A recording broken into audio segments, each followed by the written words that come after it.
ಬನ್ನಿ ಇವತ್ತು ನಾವೊಂದು ಮಶ್ರೂಮ್ ಕಾಜು ಮಸಾಲ ಮಾಡೋದು ಹೇಗೆ ಅಂತ ನೋಡ್ಕೊಳ್ಳೋಣ. ಸೊ ಇವಾಗ ನಾವು ಹೋಗಿ ಅಂಗಡಿಯಲ್ಲಿ ಫ್ರೆಶ್ ಆದ ಮಶ್ರೂಮ್ ತಗೊಂಡ್ಬಂದಿದ್ದೀನಿ. ಸೊ ನೋಡ್ಬೋದು ಈ ಮಶ್ರೂಮು ಸ್ವಲ್ಪ ಗಲೀಜಾಗಿ ಇದೆ ಇಲ್ಲೆಲ್ಲ. ಇದನ್ನೆಲ್ಲ ನಾವು ಕ್ಲೀನ್ ಮಾಡ್ಕೊಬೇಕು ಮಾಡೋಕ್ಕಿಂತ ಮುಂಚೆ. ಸೊ ಇದು ನಮ್ಮ ಫಸ್ಟ್ ಸ್ಟೆಪ್ ಆಗಿರುತ್ತೆ. ಸೊ ನಾನು ಒಂದು ಬೌಲಲ್ಲಿ ನೀರು ತಗೊಂಡು ಸೊ ಈ ಮಶ್ರೂಮ್ನೆಲ್ಲ ಆ ನೀರಲ್ಲಿ ಹಾಕಿ ಸ್ವಲ್ಪ ಅದಕ್ಕೆ ಅರಿಶಿನ ಕೂಡ ಹಾಕ್ತೀನಿ. ಆಮೇಲೆ ಅದನ್ನ ಸ್ವಲ್ಪ ಉಗುರು ಬೆಚ್ಚಿನ ನೀರು ಥರ ಮಾಡಿಬಿಟ್ಟು ಆ ನೀರಿಂದ ಮಶ್ರೂಮ್ನ ಕ್ಲೀನ್ ಮಾಡ್ತೀನಿ. ಸೊ ಅವಾಗ ನಮಗೆ ಮಶ್ರೂಮ್ ಒಂದು ಫ್ರೆಶ್ ಅಂತ ಅನಿಸುತ್ತೆ. ಈಗ ನೋಡಿ ಇವಾಗ ನಾನು ಇದಕ್ಕೆ ಸ್ವಲ್ಪ ಅರಿಶಿನ ಹಾಕ್ತಾ ಇದ್ದೀನಿ. ಸೊ ಅರಿಶಿನ ಹಾಕಿ ಸೊ ಇವಾಗ ಇದನ್ನು ಗ್ಯಾಸ್ ಮೇಲೆ ಇಡೋಣ. ಸೊ ಅರೌಂಡ್ ಒಂದು 2-3 ಮಿನಿಟ್ಸ್ ಸಾಕಾಗುತ್ತೆ. ಈ 2-3 ಮಿನಿಟ್ಸಲ್ಲಿ ನೀರು ಬಿಸಿ ಆಗುತ್ತೆ. ಆಮೇಲೆ ಮಶ್ರೂಮ್ನ ನಾವು ಆ ಮೇಲ್ಗಡೆ ಲೇಯರ್ ಏನಿರುತ್ತೆ ಅದನ್ನು ನಾವು ಕ್ಲೀನ್ ಮಾಡ್ಕೊಬೋದು. ಈ ಮೀನ್ ಟೈಮಲ್ಲಿ ನಾವು ಮಸಾಲ ಐಟಮ್ಸ್ ಏನೇನಿದೆ ಅದೆಲ್ಲ ಪ್ರಿಪೇರ್ ಮಾಡ್ಕೊಳ್ಳೋಣ. ಸೊ ನೋಡಿ ಮಶ್ರೂಮ್ನೆಲ್ಲ ನೀಟಾಗಿ ಸೊ ಅರಿಶಿನದ ನೀರಲ್ಲಿ ತೊಳ್ಕೊಂಡು ಈ ಥರ ಕಟ್ ಮಾಡಿ ಸ್ಮಾಲ್ ಸ್ಲೈಸ್ ಮಾಡ್ಕೊಂಡು ಇಟ್ಕೊಂಡಿದ್ದೀನಿ. ಸೊ ಇದು ಕಾಜು. ಸೊ ಇಷ್ಟು ಒಂದು ಹಾಫ್ ಬೌಲಷ್ಟು ಕಾಜು ತೊಗೊಂಡಿದ್ದೀನಿ. ಸೊ ಈಗ ಮಸಾಲೆಗೆ ಏನೇನು ಐಟಮ್ಸ್ ಬೇಕು ನೋಡ್ಕೊಳ್ಳೋಣ. ಸೊ ನೋಡ್ಬೋದು ನೀವು ಒಂದು ದಪ್ಪು ಟೊಮೊಟೊ, ಒಂದು ಮೀಡಿಯಮ್ ಸೈಜ್ ಟೊಮೊಟೊನ ವಾಶ್ ಮಾಡ್ಕೊಂಡು ಇಟ್ಕೊಂಡಿದ್ದೀನಿ.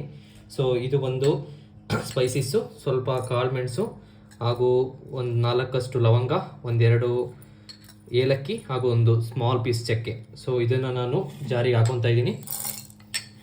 ಇವಾಗ 1-2 ಹಸಿರು ಮೆಣಸಿನ್ಕಾಯಿ ವಾಶ್ ಮಾಡ್ಕೊಂಡಿರ್ತಕ್ಕಂಥದ್ದು, ಒಂದು 3 ಒಣಮೆಣಸಿನ್ಕಾಯಿ. ಸೊ ಈಗ ಸ್ವಲ್ಪ ಬೆಳ್ಳುಳ್ಳಿ ಮತ್ತು ಸ್ವಲ್ಪ ನಾನು ಈಗ ಶುಂಠಿ ತೊಗೊಂಡಿದ್ದೀನಿ. ಬೆಳ್ಳುಳ್ಳಿ ಮತ್ತು ಶುಂಠಿ. ಸೊ ಬೆಳ್ಳುಳ್ಳಿ ಶುಂಠಿ ಆಯಿತು. ಇವಾಗ ಈ ಟೊಮೊಟೊನ ಸ್ಮಾಲಾಗಿ ಕಟ್ ಮಾಡಿಕೊಂಡು ಸ್ಮಾಲ್ ಪೀಸಾಗಿ ಕಟ್ ಮಾಡಿಕೊಂಡು ಇದನ್ನು ಜಾರ್ಗೆ ಹಾಕ್ಕೊಡೋಣ. ಸೊ ಒಂದು ದಪ್ಪದಾಗೆ ಕಟ್ ಮಾಡ್ಕೊತಿದ್ದೀನಿ, ಹೇಗಿದ್ರು ರುಬ್ಬೇಕಲ್ಲ. ಸೊ ಹಾಗಾಗಿ ಇದನ್ನು ಹಾಕ್ಕೊತಾ ಇದ್ದೀನಿ. ಸೊ ಸ್ವಲ್ಪ ಕಾಜುನ ನೆನೆಸ್ಕೊಂಡು ಇಟ್ಕೊಂಡಿದ್ದೀನಿ. ಸೊ ನೋಡ್ಬೋದು ಒಂದು 10-12 ಕಾಜು. ಸೊ ನಾನೊಂದು 2 ಅವರ್ ಮುಂಚೆ ನೆನೆ ಈ ಕಾಜುನ ಖಾರಕ್ಕೆ ಹಾಕ್ಕೊತಾ ಇದ್ದೀನಿ ರುಬ್ಬಕ್ಕೆ. ಮತ್ತು ಇಷ್ಟು ಕೊತ್ತಂಬರಿ, ಒಂದು ಸ್ಮಾಲ್ ಅಷ್ಟು ಒಂದು ಚಿಕ್ಕ ಹಿಡಿಯಷ್ಟು ಕೊತ್ತಂಬರಿ. ಇದನ್ನು ನೀಟಾಗಿ ವಾಶ್ ಮಾಡಿಕೊಂಡು ಇಟ್ಕೊಂಡಿದ್ದೀನಿ. ಮತ್ತು ಇದಕ್ಕೆ ಸ್ವಲ್ಪ ಒಂದು ಸ್ಮಾಲ್ ಗ್ಲಾಸಷ್ಟು ಕರ್ಡ್ ಮೊಸರನ್ನ ಆ್ಯಡ್ ಮಾಡ್ತಾಯಿದ್ದೀನಿ. ನಾನಿಲ್ಲಿ ನಂದಿನಿ ಮೊಸರು ತೊಗೊಂಡಿದ್ದೀನಿ. ನಿಮಗೆ ಬೇರೆ ಮೊಸರು ಇಷ್ಟ ಆದ್ರೆ ತೊಗೊಬೋದು. ಸೊ ನಾನು ಯಾವಾಗಲೂ ನಂದಿನಿನೇ ಪ್ರಿಫರ್ ಮಾಡ್ತೀನಿ.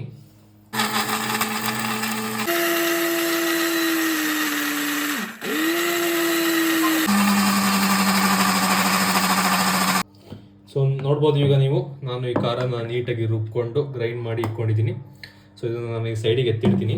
ಸೊ ಈಗೇನು ಮಾಡೋಣ ಅಂದರೆ ನಮ್ಮ ಹತ್ರ ಇರ್ತಕ್ಕಂಥ ಈ ಒಂದು ರೆಡಿ ಮಾಡಿ ಇಟ್ಕೊಂಡಿರ್ತಕ್ಕಂಥ ಈ ಮಶ್ರೂಮು ಮತ್ತು ಕಾಜುನ ಆಯಿಲಲ್ಲಿ ಫ್ರೈ ಮಾಡ್ಕೊಳ್ಳೋದ. ನಾನಿಲ್ಲಿ ಗೀ ಯೂಸ್ ಮಾಡ್ತಾ ಇದ್ದೀನಿ. ಆಗ ಈ ಕ್ಲೀನ್ ಮಾಡ್ಕೊಂಡು ಸ್ಲೈಸ್ ಮಾಡ್ಕೊಂಡಿರೋ ಮಶ್ರೂಮು ಮತ್ತು ಕಾಜುನ ಒಂದು ತುಪ್ಪದಲ್ಲಿ, ನಾನು ಆಯಿಲ್ ಯೂಸ್ ಮಾಡ್ತಾ ಇಲ್ಲ ಇಲ್ಲಿ ನೋಡ್ಬೋದು ನಾನೀಗ. ಸೊ ಹೋಮ್ ಮೇಡ್ ತುಪ್ಪ ಇದೆ, ಒಂದು 2 ಸ್ಪೂನಷ್ಟು ತುಪ್ಪ ಹಾಕೊತಾ ಇದ್ದೀನಿ. ಈ ತುಪ್ಪದಲ್ಲಿ ಫ್ರೈ ಮಾಡ್ಕೊತೀನಿ ನಾನು. ಸೊ ನಾನು ಇವಾಗ ಅದಕ್ಕೆ ಮಶ್ರೂಮ್ನ ಆ್ಯಡ್ ಮಾಡ್ತಾ ಇದ್ದೀನಿ.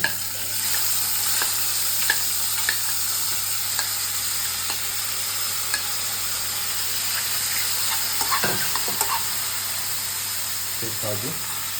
ಸೊ ಇದು ಒಂದು ಸ್ವಲ್ಪ ರೆಡ್ಡಿಶ್ ಆಗಬೇಕು ಕಾಜು ಎಲ್ಲ, ಅಷ್ಟು ನಾನು ಫ್ರೈ ಮಾಡ್ಕೊತೀನಿ. ಒಂದು 5 ಮಿನಿಟ್ಸ್ ಬೇಕಾಗುತ್ತೆ ನಿಮಗೆ.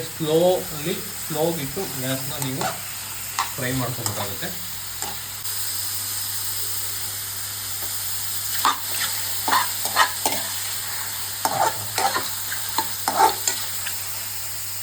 ಇವಾಗ ನಾನು ಇದನ್ನು ಫ್ರೈ ಮಾಡ್ಕೊತಾ ಇದ್ದೀನಿ. ನಾನು ಮೀನ್ ಟೈಮಲ್ಲಿ ಏನು ಮಾಡ್ತೀನಿ ಅಂದರೆ ಒಂದು ಆನಿಯನ್ ತೊಗೊಂಡಿದ್ದೀನಿ.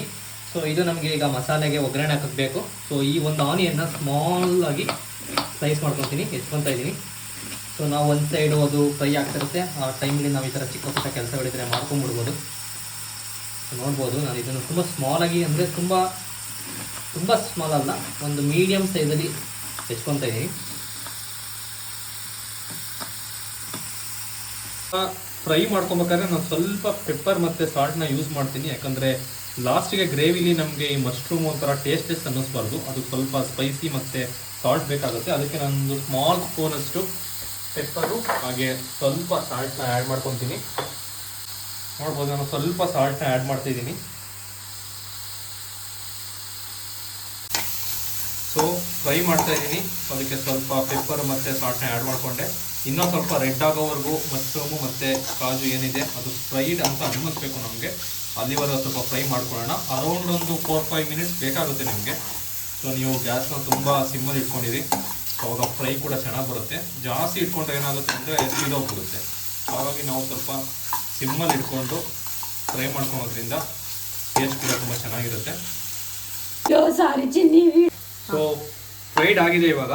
ಸೊ ನಾನು ಇವಾಗ ಇದನ್ನು ತಗೊಂಡು ಒಂದು ಬೌಲಿಗೆ ಡಂಪ್ ಮಾಡ್ಕೊತೀನಿ. ಸೊ ತುಂಬ ಚೆನ್ನಾಗಿ ಫ್ರೈಡ್ ಆಗಿದೆ. ಒಂದು ಗೀದು ಸ್ಮೆಲ್ ಬರ್ತಾ ಇದೆ.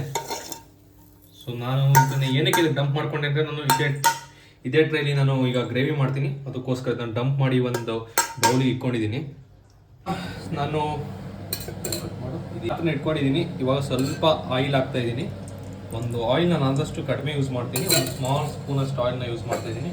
ಸೊ ಸ್ವಲ್ಪ ಆಯಿಲ್ ಬಿಸಿ ಆಗ್ತಿದ್ದಂಗೆ ನಾನು ಅದಕ್ಕೆ ಇಲ್ಲಿ ಹೆಚ್ಚಿಟ್ಕೊಂಡಿರ್ತಕ್ಕಂಥ ಆನಿಯನ್ಸ್ನ ಹಾಕ್ಬಿಡ್ತೀನಿ. ಸೊ ಆಯಿಲ್ ಸ್ವಲ್ಪ ಬಿಸಿಯಾಗಿದೆ. ಇವಾಗ ನಾನು ಅದಕ್ಕೆ ಆನಿಯನ್ಸ್ ಹಾಕ್ತಾ ಇದ್ದೀನಿ.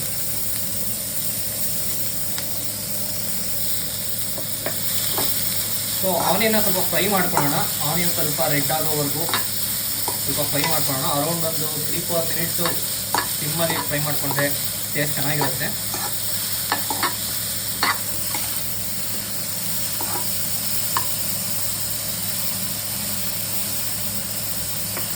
ಸೊ ನೋಡಿ, ಆನಿಯನ್ ಸ್ವಲ್ಪ ರೆಡ್ ಆಗಿದೆ. ನಾನು ಇನ್ನೂ ಸ್ವಲ್ಪ ಫ್ರೈ ಮಾಡ್ಕೊತೀನಿ. ಯಾಕಂದರೆ ಆನಿಯನ್ನು ಎಷ್ಟು ನಾವು ಫ್ರೈ ಮಾಡ್ಕೊತೀವೋ ಅಷ್ಟು ಕೂಡ ಟೇಸ್ಟ್ ಎನ್ಹಾನ್ಸ್ ಮಾಡುತ್ತೆ. ಸೊ ನಾನೀಗ ಸ್ವಲ್ಪ ಕಾಶ್ಮೀರಿಯನ್ ಚಿಲ್ಲಿ ಪೌಡರ್ ತೊಗೊಂಡಿದ್ದೀನಿ. ಇದನ್ನು ಒಂದು ಸ್ಮಾಲ್ ಒಂದು 1/2 ಸ್ಪೂನಷ್ಟು ಹಾಕ್ತಾ ಇದ್ದೀನಿ. ಸೊ ಸ್ವಲ್ಪ ಒಂದು 1/2 ಸ್ಪೂನಷ್ಟು ಗರಂ ಮಸಾಲ ತೊಗೊಂಡಿದ್ದೀನಿ. ಸೊ ಈ ಎರಡನ್ನು ಹಾಕ್ಬಿಟ್ಟು ನಾನು ಮತ್ತೆ ಈರುಳ್ಳಿನ ಮತ್ತೆ ಸ್ವಲ್ಪ ಫ್ರೈ ಮಾಡ್ಕೊತೀನಿ. ಇದ್ರ ಜೊತೆಗೆ ನಾನು ಸ್ವಲ್ಪ ಸಾಲ್ಟ್ ಕೂಡ ಆ್ಯಡ್ ಮಾಡ್ತೀನಿ. ಸೊ ಒಂದು 1/2 ಸ್ಪೂನಷ್ಟು ಸಾಲ್ಟ್ನ ಆ್ಯಡ್ ಮಾಡ್ತಾ ಇದ್ದೀನಿ. So salt, Kashmiri chilli powder ಮತ್ತು ಗರಂ ಮಸಾಲ ಈ ಮೂರು ನಾನು ಯೂಸ್ ಮಾಡಿರೋದು. ಸೊ ಈಗ ಆನಿಯನ್ ಆಲ್ಮೋಸ್ಟ್ ಒಂದು ಫ್ರೈ ಆಗಿದೆ, ನೋಡ್ಬೋದು ನೀವು. ಸೊ ನಾನು ಇದ್ರೊಳಗಡೆ ಇವಾಗ ರುಬ್ಬಿಕೊಂಡಿದ್ವಲ್ಲ ಆ ಖಾರನ ಈಗ ಅದರೊಳಗಡೆ ಹಾಕ್ತಾ ಇದ್ದೀನಿ. ಸೊ ನೋಡ್ಬೋದು ನೀವು. ಸೊ ಇದು ನಾವು ರುಬ್ಬಿಕೊಂಡಿದ್ದ ಖಾರ, ಇದನ್ನು ನಾನು ಇವಾಗ ಆ್ಯಡ್ ಮಾಡ್ತಾ ಇದ್ದೀನಿ.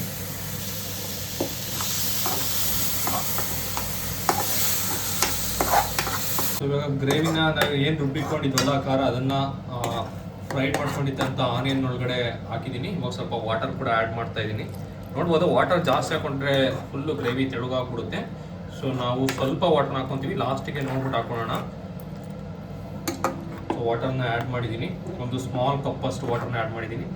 ಸೊ ಇವಾಗ ಇದನ್ನು ನಾನು ಒಂದು 6-7 ಮಿನಿಟ್ಸ್ ಹಾಗೆ ಬಿಡ್ತೀನಿ. ಸೊ ಈ ಖಾರ ಎಲ್ಲ ನೀಟಾಗಿ ಸ್ವಲ್ಪ ಬಾಯ್ಲ್ ಆಗಲಿ. ಸೊ ನಾನು ಇದ್ರ ಮೇಲೆ ಮುಚ್ಚಿ ಒಂದು 5-6 ಮಿನಿಟ್ಸ್ ಹಾಗೆ ಬಿಡ್ತಾ ಇದ್ದೀನಿ. ಸೊ ಗ್ಯಾಸ್ನ ಸಿಮ್ಮಲ್ಲಿ ಇಟ್ಟಿದ್ದೀನಿ.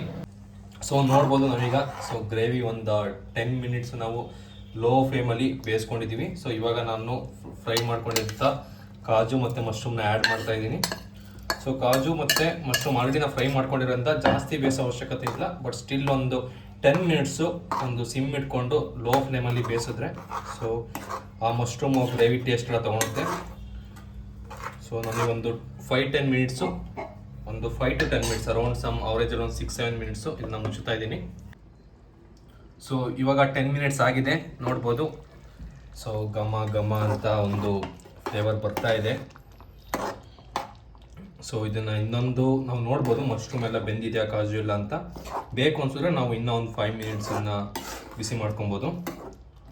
ಈಗ ನೋಡ್ಬೋದು ನಮಗೆ ಮಶ್ರೂಮ್ ಎಲ್ಲ ಬೆಂದಿದೆಯಾ ಅಂತ ನೋಡಬೇಕು ಅಂದರೆ ಈ ಥರ ಆಯಿಲ್ ಬಿಡ್ಕೊಂಡಿರಬೇಕು ಗ್ರೇವಿ ಮೇಲ್ಗಡೆ. ಈ ಥರ ಆಯಿಲ್ ಎಲ್ಲ ಬಿಟ್ಕೊಂಡಿದೆ ಅಂದರೆ ಮಶ್ರೂಮ್ ಎಲ್ಲ ಬೆಂದಿದೆ ಅಂತ. ಸೊ ನಾವಿವಾಗ ಇಲ್ಲಿಗೆ ನಮ್ಮ ಗ್ರೇವಿ ರೆಡಿಯಾಗಿದೆ. ಇದನ್ನು ನಾವು ಚಪಾತಿ ಜೊತೆ, ವೈಟ್ ರೈಸ್ ಜೊತೆ ತಿನ್ಬೋದು. ಸೊ ತುಂಬ ಟೇಸ್ಟಿಯಾಗಿರುತ್ತೆ ಚಪಾತಿ ಜೊತೆ. ಸೊ ಅದ್ರ ಜೊತೆಗೆ ನೋಡ್ಬೋದು